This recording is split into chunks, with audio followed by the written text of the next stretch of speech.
Hi everyone, it's Reverend Dr. Katie, and I am here for a pretty quick video today. We're going to keep this pretty short, about 5 minutes or so. And I want to talk to you about the challenges of being a metaphysical Christian and how in the world do you overcome them? What do you do? And that's exactly what I'm going to be talking about in this particular video.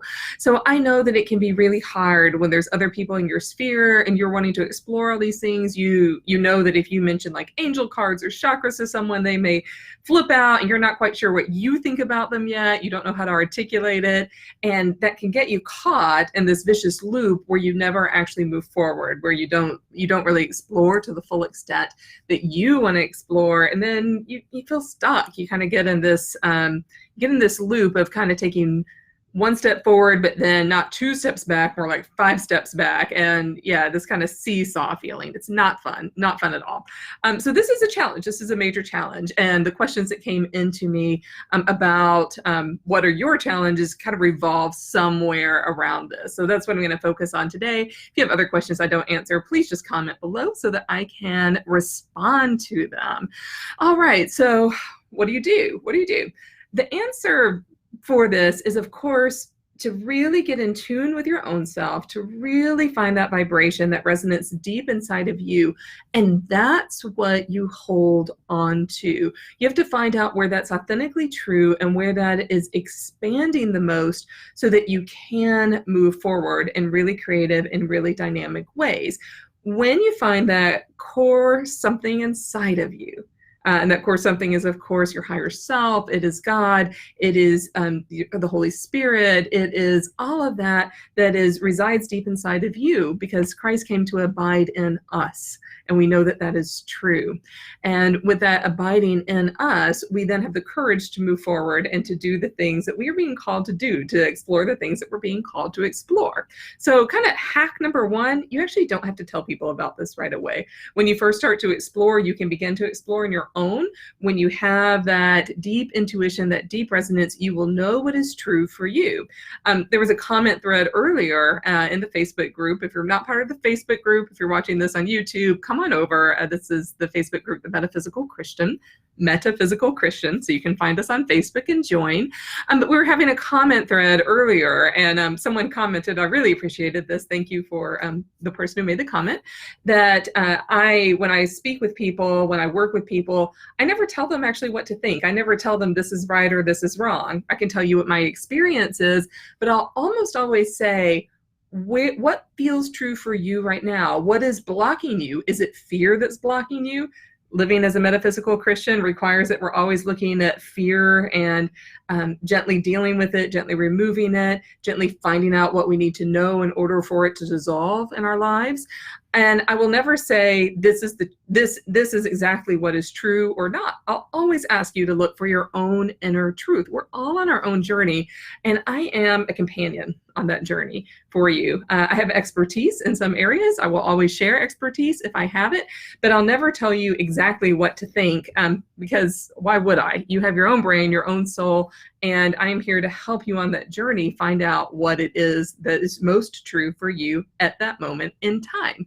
So I'm going to go on over to some of the questions that were asked. So let's get really concrete. Let's get really brass tacks here.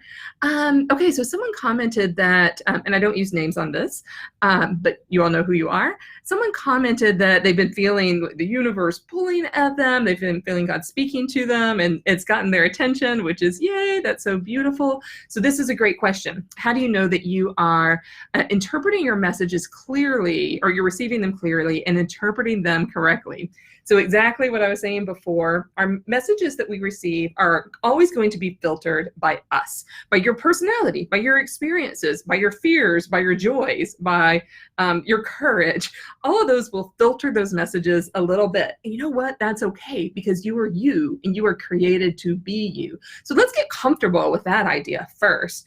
And then when we can tune deep into our intuition, that's our first go-to, always our first go-to. And then from that place, we can start to use tools. So there's a host of tools out there to help us confirm our intuition. There's crystals, there's angel cards, there's, I don't know, I'm looking around my office here. There's meditations, there's, kind of talking through with other people. There's a lot of tools you can use, but they're just that. They are only tools, and they should always confirm what your intuition is telling you. All right, so that's a really quick answer to that. Another one is someone commented that they're struggling with discerning the truth, and our chakras, are they good? Are they bad? Exactly, what do we do with chakras? Okay, so you've encountered one of my favorite topics here, so I love to speak about this. But yeah, when we talk about chakras, those are really important barometers. I've got a couple of videos on chakras. I'll post those below later on for you so that you can check those out as well. And in fact, I have a whole CD of chakra meditation. So obviously, you know my opinion. My opinion is that chakras are great gateways to understanding metaphysics, to understanding where in our bodies, how our bodies are telling us things. But again, they're tools. They're kind of realities that live within us. I don't think a chakra is good or bad. I think, my opinion, learning about them is really good. But what's keeping you from doing that? And so it's that question, it's that fear question. So actually, I'd say let's back up a little bit and start to explore what is the fear that's standing in the way. And usually the fear that I encounter with people is they get a little worried that chakras, talking about chakras might be opening the door to something evil coming up inside of them. And I don't think that happens.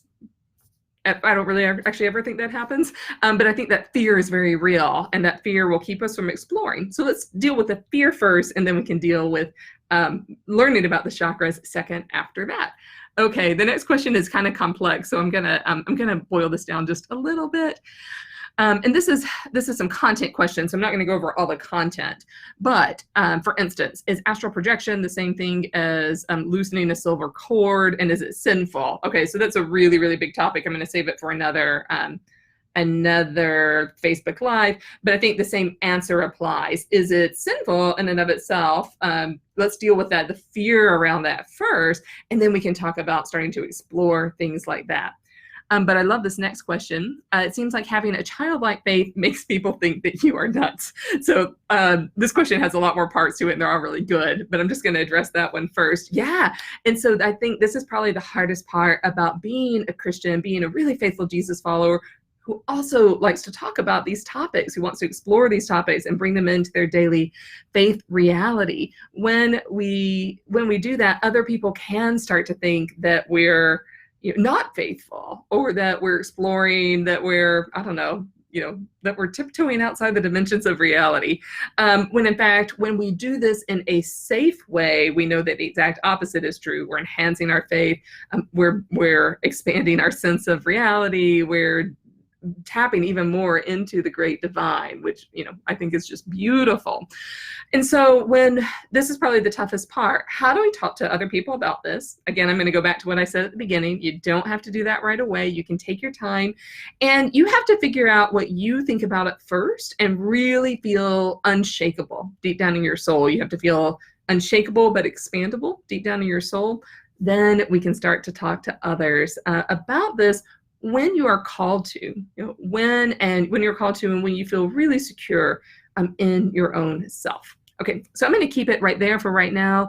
Of course, if you are someone who has been struggling with these things, but you do feel like you're ready to incorporate the next step, if you're ready to talk about chakras, if you're ready to talk about the soul, if you're ready to bring those things into your awareness, to make them part of your daily faith journey, to leave fear behind, please reach out to me, because that is what I am here for.